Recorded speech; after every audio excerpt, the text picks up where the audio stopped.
या विविध पुरस्कार वितरण सोहळ्यासाठी या ठिकाणी उपस्थित असलेले आजच्या कार्यक्रमाचे अध्यक्ष आणि या संघटनेचे सरचिटणीस आदरणीय विश्वासरावजी आरोटे, संघटनेचे कार्याध्यक्ष आदरणीय प्रवीणजी सपकाळे, इलेक्ट्रॉनिक मीडियाचे अध्यक्ष सचिनजी गोसावी, आपल्या जिल्ह्याचे ज्येष्ठ पत्रकार आदरणीय जोरवेकरजी, संघटनेचे जिल्हाध्यक्ष आदरणीय भूषणजी माळी, नगराजी पाटील, संतोषजी नवले आणि ज्यांनी या कार्यक्रमाला यशस्वी करण्यासाठी प्रचंड अशी मेहनत घेतली असे आमचे मित्र आदरणीय किशोरजी रायसाकळा, मंचावर उपस्थित असलेले आदरणीय सचिनदादा सोमवंशी,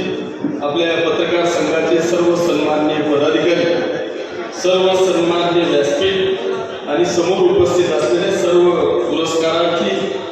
पत्रकार बांधव, संघटनेचे सर्व सन्माननीय पदाधिकारी, बंधू भगिनी आणि मित्र, मी पहिल्यांदा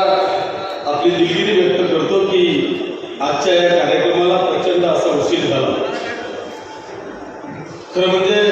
किशोर भाऊंची मानसिकता अशी होती, त्यांची प्रचंड अशी इच्छा होती की या कार्यक्रमाला राज्याचे मुख्यमंत्री महोदयांनी यावं,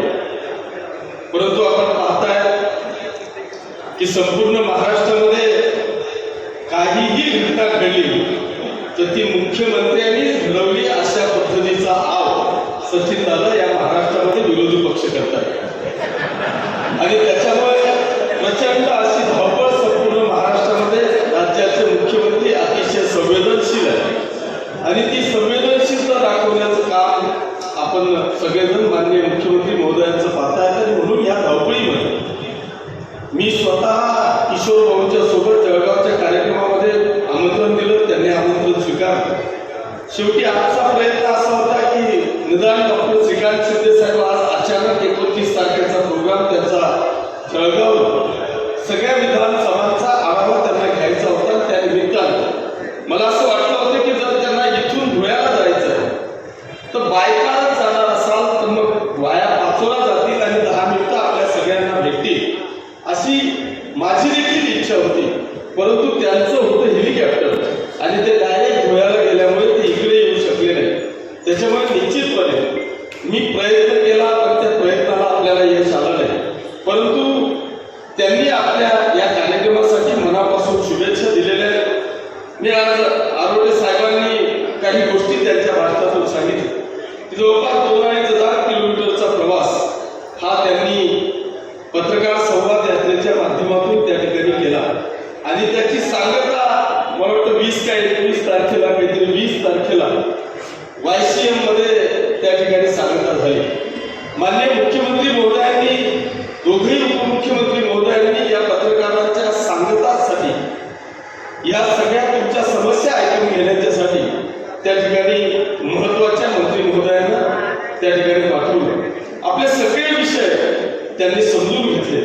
ही एक वस्तुस्थिती आहे की आपण जर आज पाहिलं तर तुमचं करावं तेवढं कौतुक थोडं आहे की आज ना कुणाचं मानधन आहे ना कुणाच्या काही पगारी, असं असताना सुद्धा आपला सगळा अमूल्य असा वेळ ह्या सगळ्या राज्यामध्ये देशामध्ये काय काय चाललेलं आहे हे समजून घेण्याकरता किंवा ते टिकण्यासाठी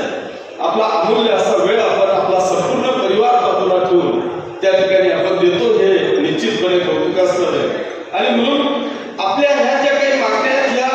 रास्त आहेत, ह्या मागण्यांमुळे राज्याच्या तिजोरीवर काही भर पडतोय असंही काही नाही आहे. ऑलरेडी पत्रकार बांधवांच्यासाठी राज्य आणि केंद्र सरकारने ज्या ज्या काही गोष्टी करून ठेवलेल्या आहेत त्या करून ठेवलेल्या गोष्टी फक्त इम्प्लिमेंटेशन व्हावं ही एक माफक अपेक्षा मला वाटतं महाराष्ट्र राज्य पत्रकार संघाची या ठिकाणी होती आणि आहे.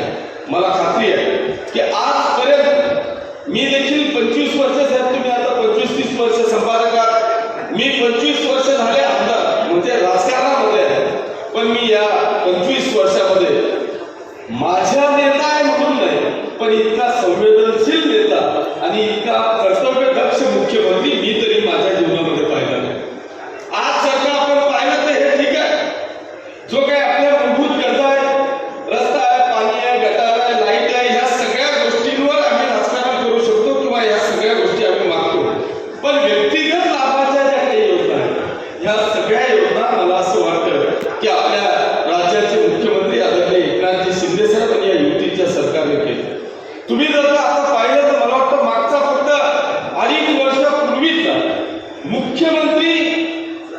जी मदत योजना,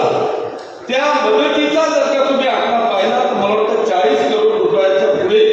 मागच्या 2.5 वर्षामध्ये नव्हता. आणि ह्या 2.5 वर्षाचा जर का आपण आकडा पाहिला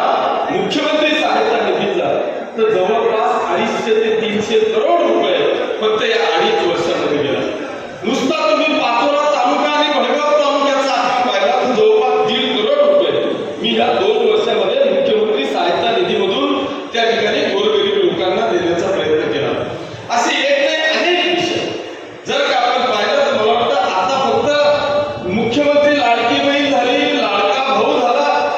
मला खात्री आहे की आपला जो काही 2,500 किलोमीटरचा जो प्रवास आहे, या प्रवासामध्ये या प्रवासाच्या नंतर या सगळ्या विरोधकांच्या नाकावर टिचून या महाराष्ट्रातला लाडका पत्रकार बांधव सुद्धा